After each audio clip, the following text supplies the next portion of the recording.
Hey, I'm Molly Sims. And I'm Emese Gormley. We're two girls obsessed with one thing, beauty. And by that, we mean everything that makes you look And feel beautiful. We're calling on our favorite health experts, industry insiders, and friends to answer all your beauty questions. With a drink in hand. Definitely with a drink in hand. You're listening to Lipstick on the Rim with Molly Sims.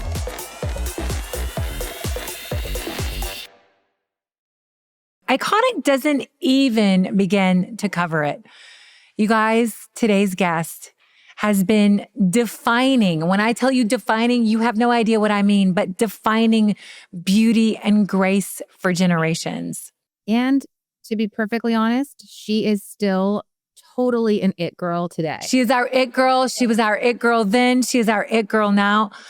I am so excited. We've admired her for decades, and today we get to go a little bit deeper. Joining us, Christie Brinkley, the legendary supermodel, actress, entrepreneur, now best-selling author with Uptown Girl. You guys, it's so good. You have to read it. We're going to get into it.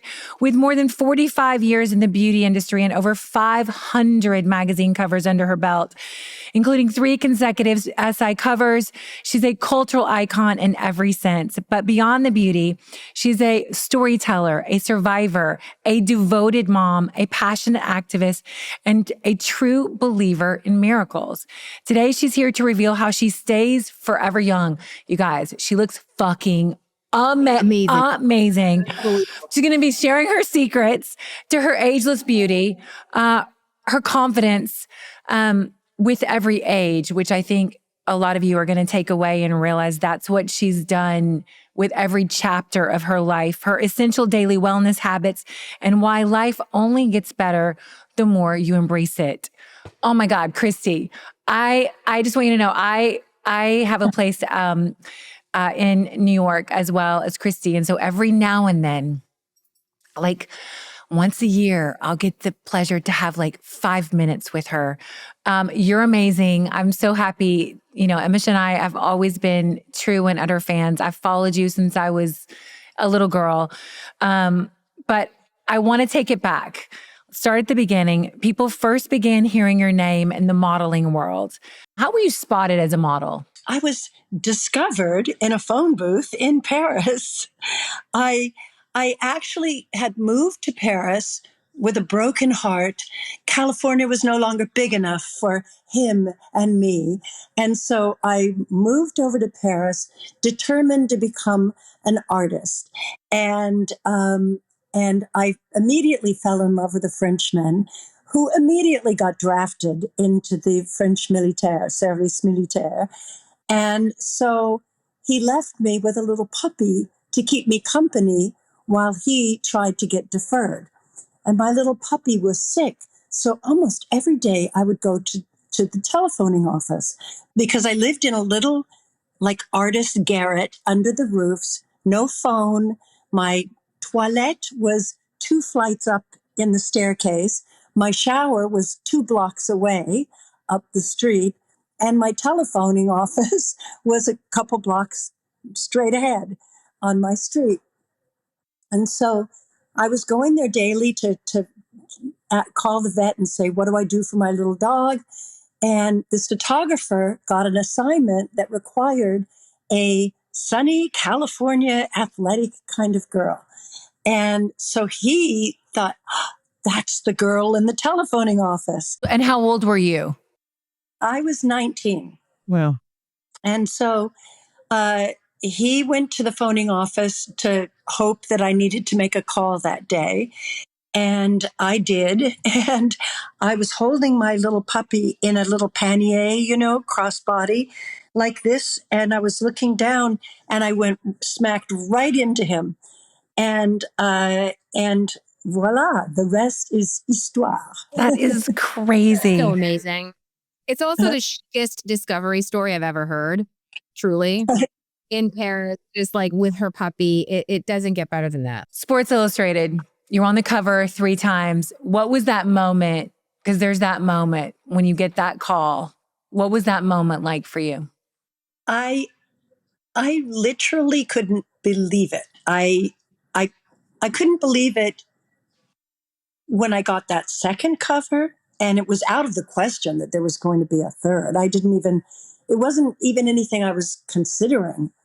And I actually was on a flight. We were going to be reenacting the issue for NBC Sports World. And Irina Medavoy was on the flight with me. I love Irina. And the photographer, I believe it was John Zimmerman, came on and said, "Hey, did you hear? You're on the cover." And I was like, "No, come on. Who are you talking?" It's like mic drop. Who? Which one? Yes. And he said, you got the cover again.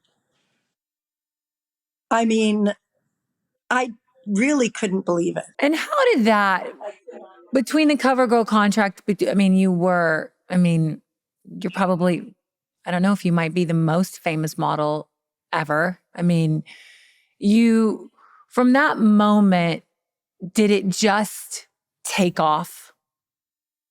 It was pretty crazy. It really was. I'm trying to think of. It took me a long time to understand the power of that. Like, I remember, I think it was the second cover that they said that they were throwing a part, the big party for the cover reveal and everything. And I said, I couldn't make it. They're like, I said, I've been double booked and I'm not going to be able to make it. And Julie Campbell was like, "What do you mean? You're the cover model. We're having the party for you. You're on the cake." And it just didn't even dawn on me that they would even miss me there. To me, one of the most iconic moments too was also when you were in National Lampoon's Vacation. That scene, that to me was like, was that a moment where you couldn't believe it either? Because that movie is iconic even today. Well, that movie was kind of a slow burn, I guess. Like, I went out. I was a rain day person, meaning my speaking scene in the bar was all my scenes were all outside except for the bar scene. And so they were going to wait until it rained before they filmed that. So I stayed on with the cast and crew for 6 weeks before it rained. It was the sunny Wild West, and I had a blast, and I had a great experience. And then the movie came out, and I remember it was sort of a so-so reception, kind of, but the people loved it and people turned it into something.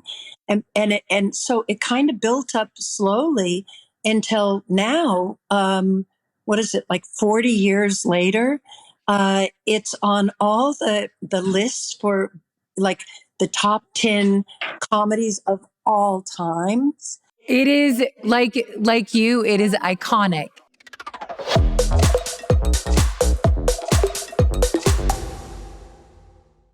Before we go into a little bit more of your personal relationship with your dad and everything, was there a time in modeling that,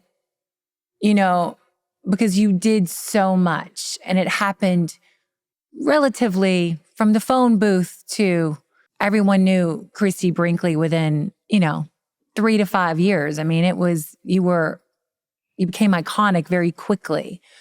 What was that pressure like as a young girl coming from sunny California? Not that she was a no one, but, could go in any restaurant, could, go to the gym, could go to school without, oh, she's pretty, but now she's iconic. Well, I did start to, once Jean-François and I decided, you know what, this thing in New York is kind of exciting for both of us, and let's make a go of it, and let's actually do this. I had a different like in the beginning, my attitude was, I wonder how many places I can go. I wonder what part of the world I'll see. And I was in it really for the trips. And every job I ever got, I thought was going to be my last. I really did not look at it as any kind of long range opportunity or business opportunity, anything. I was that feather in Forrest Gump, adrift at the beginning, like, oh, oh, oh, there's a job. Okay, I'll take it. It'll probably be the last. Oh, okay, there's something else. No plan whatsoever.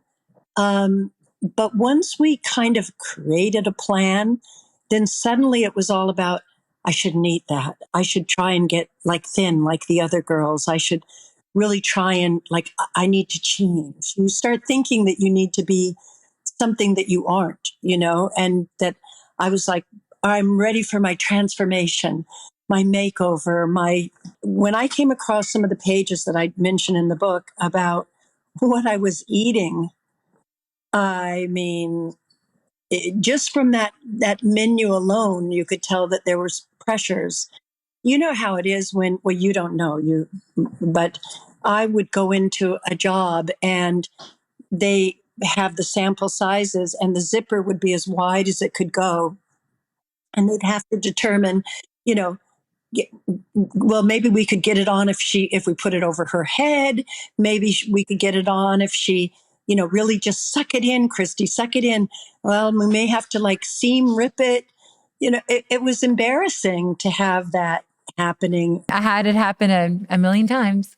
Now, I have a question. Was your boyfriend or your husband at the time the same one that had gone to the military? Yes. It was. Okay. So you Yeah. stayed together. Oh, I love that. Okay. Yes. Yeah. He was a great one. I had two good ones and two bad ones. You talk a lot in the book about your relationship, with your husbands, but also your relationship with your biological father and the day your stepfather unexpectedly became your real father. And how did that moment, because that's a big moment, how did that shape the rest of your life? Well, I think I think my book illustrates on many occasions how something unplanned or something you do wrong becomes something so right. So I knocked on the wrong door, which was actually the right door that brought this man into our lives. And he changed our lives in so many wonderful ways. I can't even begin to enumerate here. He was a television writer. He was smart as could be, sensitive. As a writer, I think he really observed a lot of people. And so he was just the kindest man. And he loved us with all his might. And he made our life so exciting and fun. He would come into my room and whisper as to wake me up, how would you like to go to Mexico today? And I'd say, Mexico, yes. And he'd say, okay, pack a bag, something to wear to dinner, and bathing suits and cover up.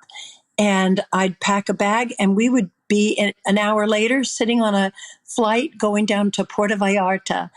And he just opened up the whole idea of adventure and travel. And he was always there for me, no matter what deadline he was under.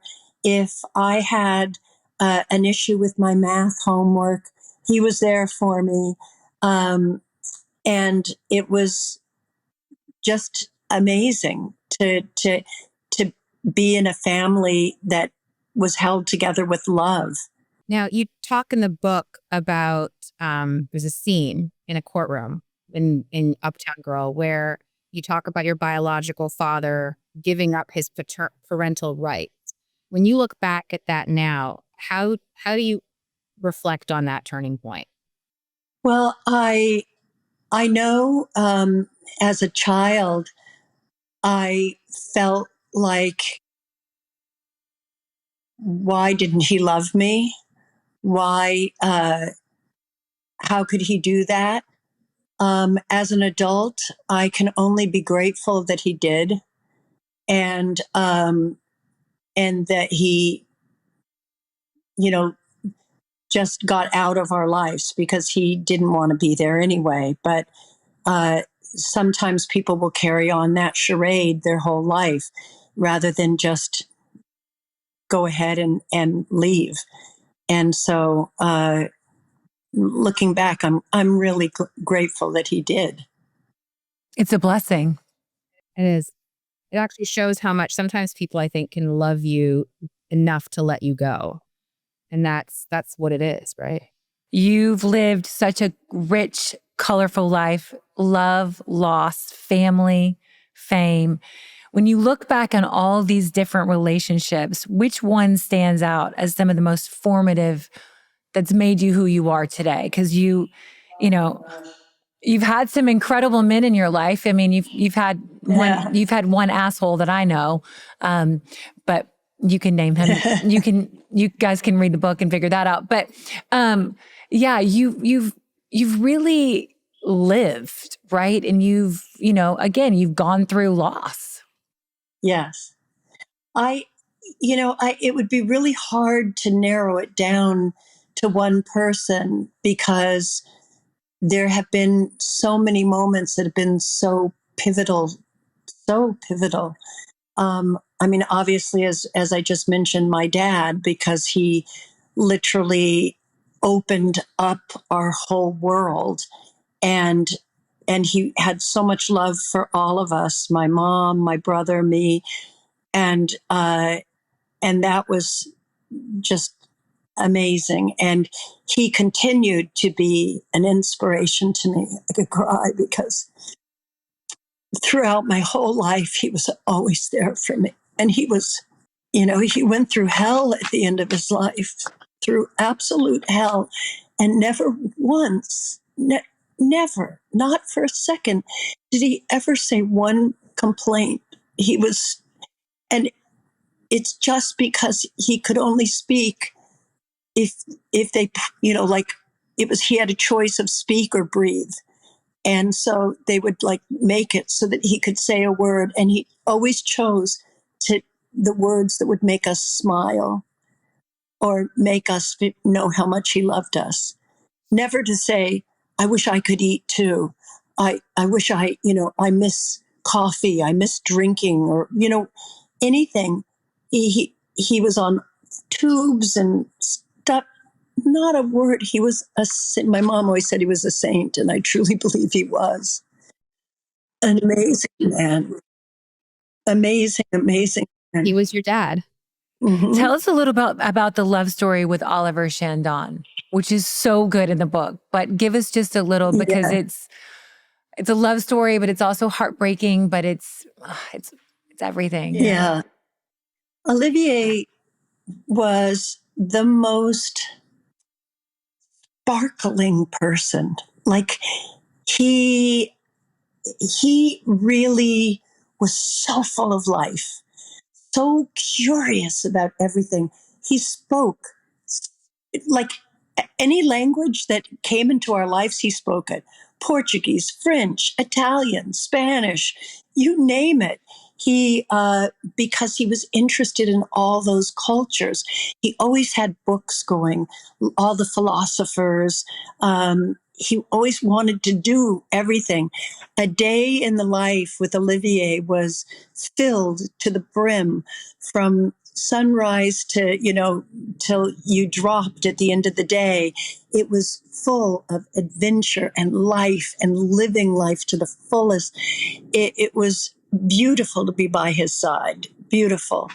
And he had one fear, and it became a little bit of an obsession, and he was afraid to die. And he was so full of life. I'd say, why are you even thinking of that? You're the most alive person I've ever met. You're just vivacious and but he wanted to face his fears. So He would jump out of airplanes. He would drive too fast. He had a motorcycle, and being on the back of that was like an e-ticket ride at Disney World. He was vroom, vroom, vroom, vroom, and ultimately he really wanted to be a race car driver, and he grew up in that milieu. His family was the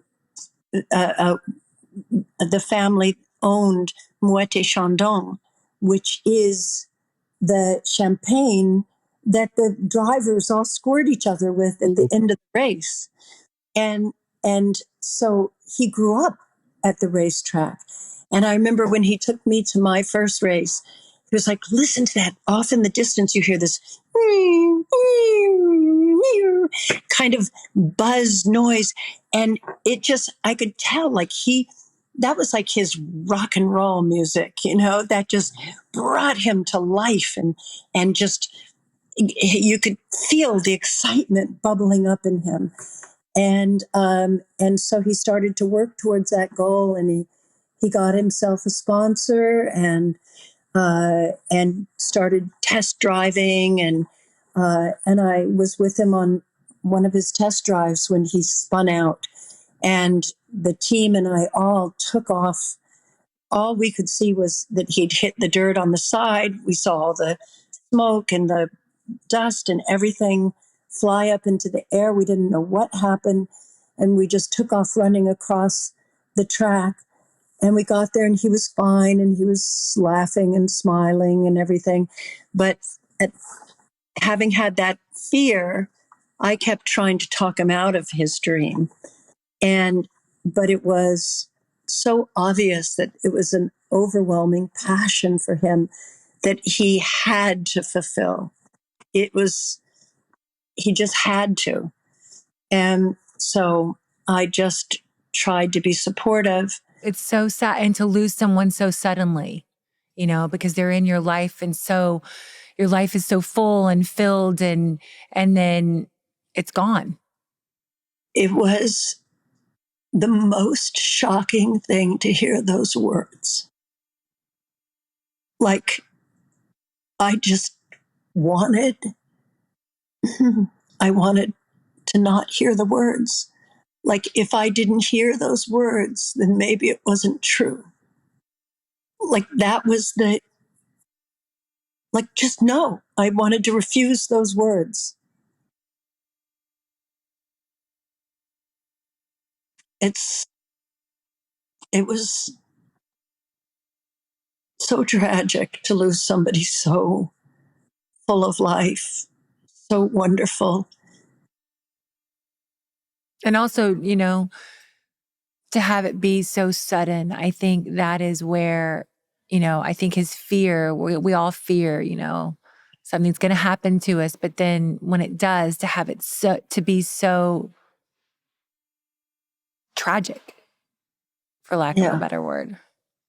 Yeah. Olivier Chandon, we will remember you. Olivier Chandon de Briaille.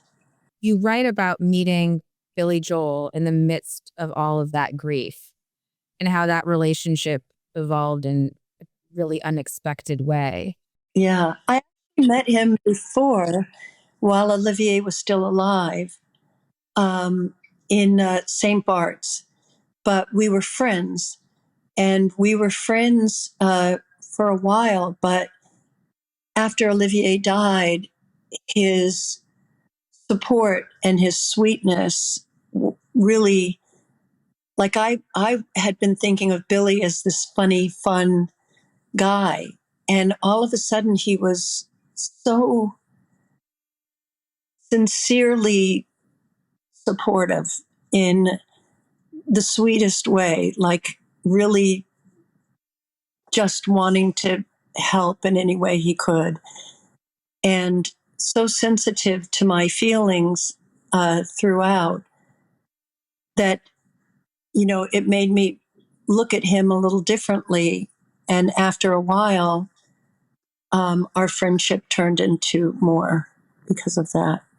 You were iconic getting on that motorcycle and, with Uptown Girl. Did you realize during that time that you were this power couple, that you were Billy Joel and Christie Brinkley? Because when you're in it, sometimes you're like, but I mean, he's one of the most famous musicians in the world and you're one of the most famous supermodels in the world. And now you're together. Yeah. Well, we used to joke that before we were together, people could go, is that, nah, she's taller, like she's thinner, than Christie Brinkley's not, she's like, but if it's me, if they're thinking, is that Billy or nah? But then if they see me, then I confirm his existence. If they see him, then that confirms that it is me. So we validated each other's existence just by being next to each other. So any doubters now had confirmation. So it did intensify. And in fact, we had to move because it got so crazy at his house that was built on a seawall. And people started making it a destination boating excursion to come right over and then holler, hey, Christy, come on out. Hey, take off your sunglasses. Let's see your eyes. You, so we were like, all right, time to move. And you and Billy were together. You had one or two children. I know you have Alexa Ray. You had one. Yeah, we had Alexa was my firstborn with Billy. And then I had two more in very roundabout ways. My little angels. We had to do a great adventures to find each other.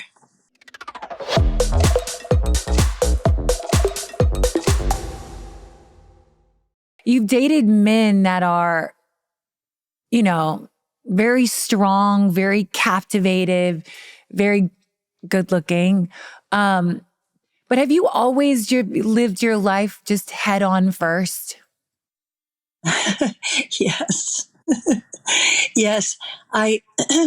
You would have thought that I would have taken time to learn something from my marriage number 3, but no.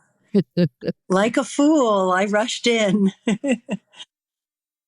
Where wise men never been before. But you had fun. I mean, listen, I know there's tears and heartbreaks, but you've also had such an incredible full life, Oh, yes. Oh, yes.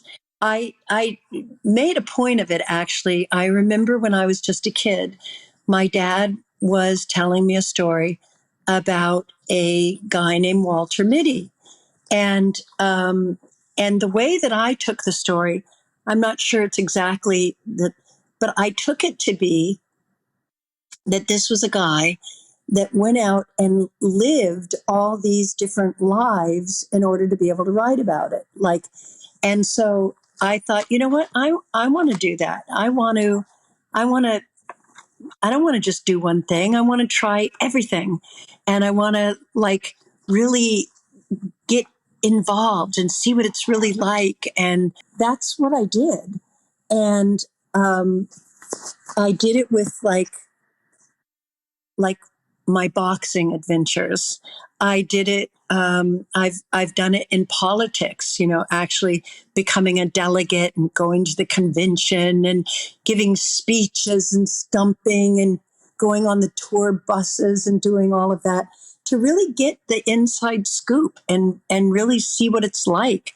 And I love that. I think it's so exciting, and it's one of the big perks of being a model is that notoriety or celebrity or whatever does allow you to dabble in all these areas. It gives you some entree, and then you can just try things and see the world. And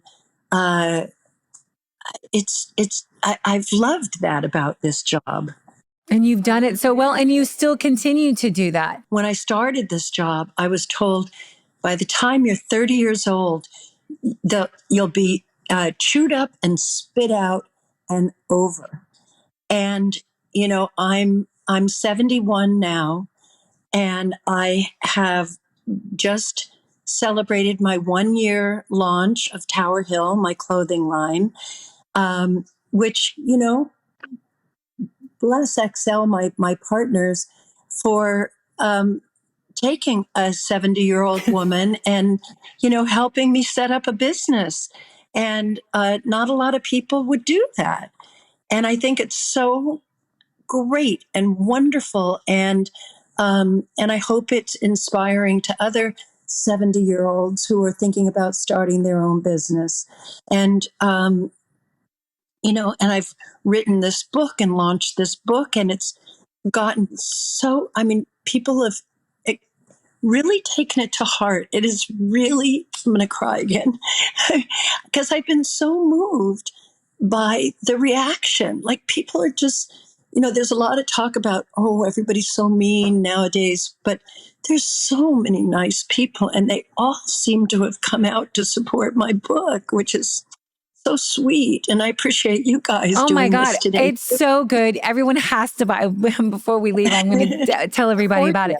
Has it been hard to be so public, to be so famous, and then the shit hits the fan and you're in a public, you're in a relationship? Like, how did you navigate? Because that's not, a lot of my friends have gone through divorce very publicly.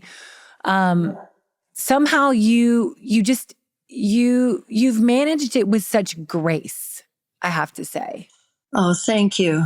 Thank you. Well, it's not easy because of the way it is set up here, that the celebrity's name has to be in the headline to get the stories. So whether you speak or not, and I did not speak. I kept my mouth shut, and I only said, through my last divorce in particular, the only thing I said was, Google divorcing a narcissist. I read that. But when I started, there was very little information on that. But it was necessary for me to understand what that's like, because it can almost kill you. It's so rough. Well, the gaslighting, oh, that's not true, but it is true. Yeah, but, oh, no, I'm not doing this, but you are doing that. But, Yes, exactly, Molly. All that gaslighting, all the Machiavellian ways that they make you feel like it's you and your, and wow, it's the way the family courts are set up that don't really protect the families the way that they should. It's just an awful experience. So so trying and just exhausting and draining. Which is why I tried to keep that chapter as short as I possibly could, because I've wasted too much of my life on that already. I could barely get myself to write it, what I did write, because I'm just so done with that.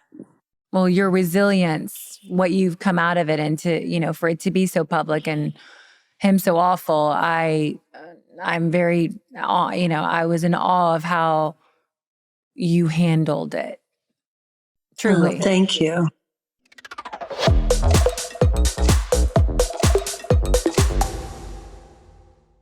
Okay, Christie Brinkley, everything you do, skincare, lasers, you look, I would die to look at, you look amazing. Well, I can tell you one thing. I'm going to be looking for your skincare. Well, you're not going in to look for it. I'm Sephora. going to send it to you. I'm going to send you everything. But tell me everything, because how have you stayed so How are you 71? How are you fucking 71? Your skin, your hair, your teeth, your boobs. You've like got better boobs. You guys, she's in a white tank top with like a beautiful belt. bell-sleeved cardigan. I know you take care of yourself. I do. I know from Arena, I know from many of your friends that you're in it to win it. But Jesus, what can we all take away? Well, I would encourage everybody, because you'll two birds with one stone. Become a vegan. Become a vegan, because you will never feel better than you will feel great, and you will be healing our planet. And I think that is so important. So I'm a lifelong vegetarian. And during I became a vegetarian, as I say in the book. I talked briefly about the fact that I became a vegetarian when I was 13 or 14 and never ate a piece of meat again since. But I did eat some fish upon Eileen Ford's request. I included some fish in my diet. But I have never eaten white meat, red meat, no meat.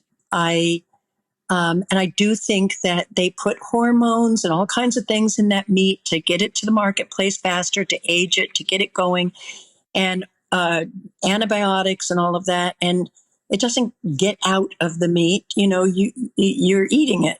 So I do think that plays a role. I honestly do. And I think that you can play a role in healing the planet by doing that. I also believe in a rainbow diet of lots and lots of colors, because I really do believe that old proverb, you are what you eat. And so eat a lot of beautiful colors. You get all the antioxidants and nutrition. Then for my skin, I believe sunblock. I spent all my life in the sun. I got skin cancer last year. It was scary. It was tiny, and they cut a huge pit into my face. And so sunblock, and then I am doing twice a year gentle laser resurfacing, not ablative. I mean, you look incredible. Do you work out? I do. I have a Peloton, a Total Gym, and and weights. I also love yoga, and I love bike riding. Like whenever I can get on a bike and just pedal around, I will do that too. So I like things that are fun. All kayaking, stand-up paddleboarding. I think that counts as exercise as well. And there's nothing like dancing. When I did Chicago, I was never in better shape in my life. I saw you in Chicago. I mean, you were so good. You did? I did. Oh my God. We have so much that we could have covered. Oh my God. I could have done 3 hours with you. 3 hours. We might need a part 2. We might need a part 2. We always ask every guest before they go, if you could give advice to your 10-year-old self, what would it be? Knowing what I know now, fasten your seatbelts. It's going to be a bumpy ride. I love it. You guys, Christie Brinkley, Uptown Girl, it's out right now. Please follow her on Instagram at Christie Brinkley. She has an incredible line called Tower Hill. She launched last year. It's a great company. You guys are going to love it. Christie, thank you. You are such, iconic. You're iconic, but you're also... Your smile, your skin, your beauty, your voice, you're infectious. And your energy is unparalleled. And true. we love you. And may God, if we could have a 10th at 70, well, we would be extremely... I'll take what you have now at I'll 46. take what you have now at 51. Yeah. You guys, Uptown Girl, second week on the New York Times bestseller list. Christie Brinkley, Uptown Girl, let's go! Thanks for listening to Lipstick on the Rim with Molly Sims and my ride or die, Emese Gormley. We are so excited to bring you guys along on this journey with us. You can find us on Instagram and TikTok at Lipstick on the Rim and at Molly B. Sims. Or you can go to my blog where you can dive just a little bit deeper into my favorite products, trends, and more at mollysims.substack.com. And don't forget to check out our video episodes on my YouTube channel, Molly Sims. This podcast is a production with Sony Music. I wanted to give a special thanks to my team, Rosie Cummings, Kenna Ryan, Sophine Kevorkian, and everyone at Sony Music. Don't forget to listen and follow wherever you get your podcasts so you never miss out on the fun.